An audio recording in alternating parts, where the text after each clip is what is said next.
일로 오세요. 이제 요 수압 대패를 이용해서 우리가 만들려고 하는 이 도마를 대패질을 할 거야 이제.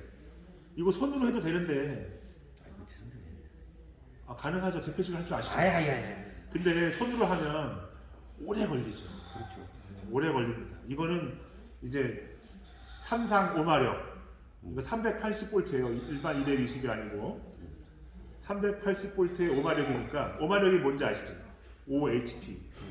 말 5마리가 끄는 힘인데, 응? 우리는 솔직히 0.2마력도 안 되지 않냐, 사람의 힘이. 그러니까 이제 이런 고마력의 기계를 이용해서 이제 대패질을 하게 되는 거예요. 그러면 요게 이제 온오프 스위치인데, 이런 기계는 100V, 200V보다 훨씬 더 전압이 높으니까 얘를 항상 기계를 켜기 전에 이 쇠를 한번 만져보는 거예요. 이렇게. 이게 쇠잖아요. 그러니까 우리가 지금 여기 전원을 이어놓고 접지를 다 했는데 여기 지금 전류가 흐를지 모른단 말이에요. 그러니까 이 쇠를 만져보는 거예요. 전류가 흐르면 감전이 될 거 아니에요. 또 사람마다 좀 전기를 좀 덜 타고 더 타는 사람이 있는데 물론 다 대부분 덜 타죠. 근데 안 타거나 근데 혹시 모르는 거야 세상 일은. 그러니까 항상 누가 쓰던 기계 쓰는 게 아니고 오늘 아침에 나와서 처음 기계 만질 때는 얘를 두드려 보는 거예요. 이렇게 만지면 안 돼. 왜 이렇게 만지면 안 되냐? 얘가 진짜 전류가 흐르고 있으면 들러붙어요. 그러면 죽는 거야 그냥. 근데 이렇게 하면 이게 뭐 어떻게 오므라지진 않잖아. 팔이 반대로 손이 튕겨 나오겠지. 그래서 일단 노크를 해보는 거야. 괜찮아. 그러면 그 다음에 스위치 넣을 건데 스위치도 바로 누르지 말고 이 혹시 날물 사이에 뭐 이물질이 껴있지 않은지 뭐 쇠붙이가 껴있으면 위험하니까 똑바로 보지 말고 이렇게 고개를 좀 피한 상태에서 스위치를 살짝 한번 눌러보는 거예요. 시험 가동 뭐가 껴져 있는지 안 껴져 있는지 나는 똑바로 물려 있는지 켰는데 얘가 막 기계가 막 진동 움직여. 그러면 이제 빨리 꺼야겠죠. 그래서 이제 얘가 시험 가동이 진짜 문제가 없으면 그때 가서 그런 다음에 가동을 하면 됩니다. 그런 날 뭐는 작업을 하는 건가?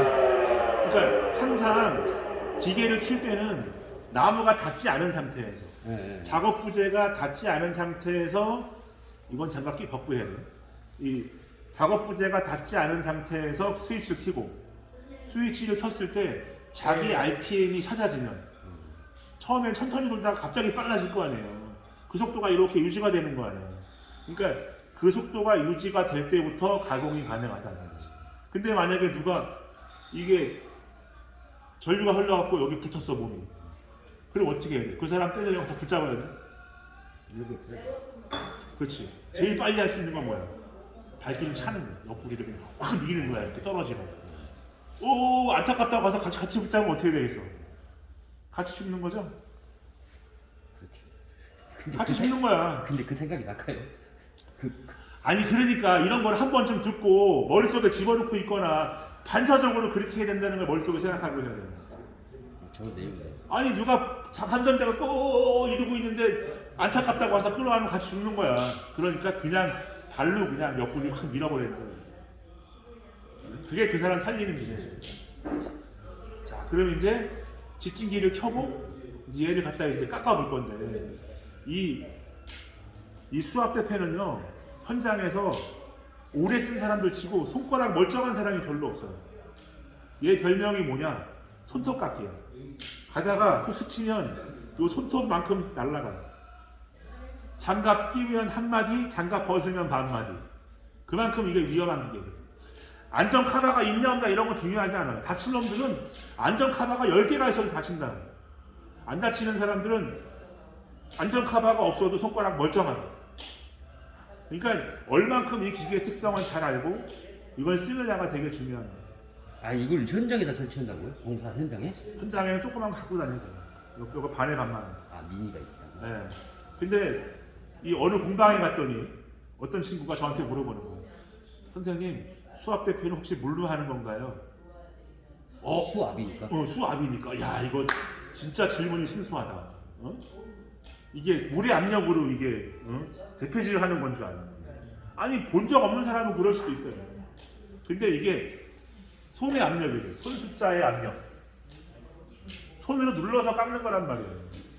이 옆에 있는 자동 대패는 지가 끌고 가는 로라가 있지만 얘는 손의 압력으로 밀어야 된다고.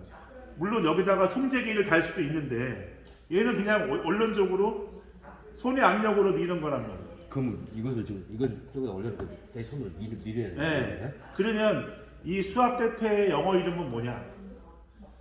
조인터예요. 조인터.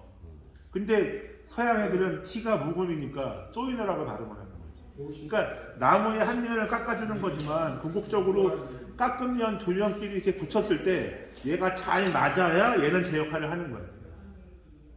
수압 대패는 조이너라고. 조이너. 우리말로 하면은 그냥 수압 대패지만 현장에선 이걸 다 대오시라고 불러요. 대오시. 일본 말이에요. 일제 때 처음 들어왔거든요. 대오시, 수압 대패, 조이너. 근데 우리는 조이너라는 말은 잘 안 쓰고 그냥 대오시나 수압 대패라는 말을 쓰는 거예요. 그러니까 이게 날의 회전 방향을 알아야 돼요. 이게 앞정반 뒷정반이 있다고 저쪽에서 일로 밀면 안 돼요. 저쪽에서 일로 밀면 회전을 이쪽으로 하니까 이 날에 나무가 닿는 순간 나무는 튕겨나가고 손은 빨려 들어가고 다치는 거예요. 날이 이렇게 굴러가면 업스트림, 그러니까 흐르는 계곡물을 거꾸로 거슬러 올라가듯이 나무를 깎아야 된다. 그러면 이렇게 있는 나무는 이쪽이 나무의 안쪽이고 이쪽이 바깥쪽이잖아요.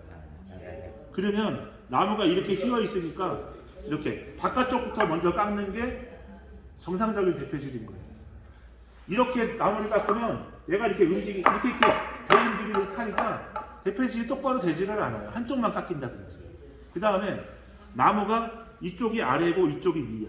그러면 나무의 아래에서 위쪽으로 이렇게 깎아줘야 대패질이 잘 되는 거예요. 물론 내 사고대로 정석대로 대패질을 했을 때 반대의 결과가 나오면 그때는 방향을 바꿀 수 있어요.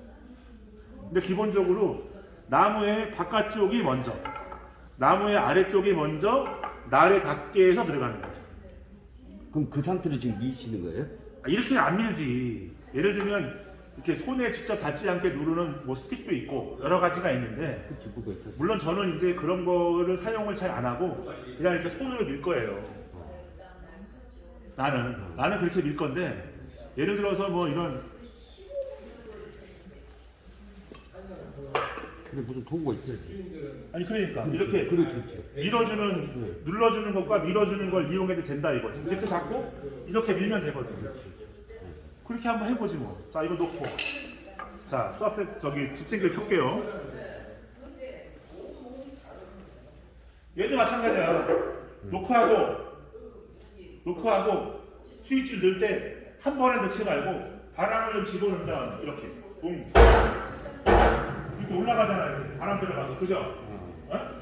그런 다음에 눌러.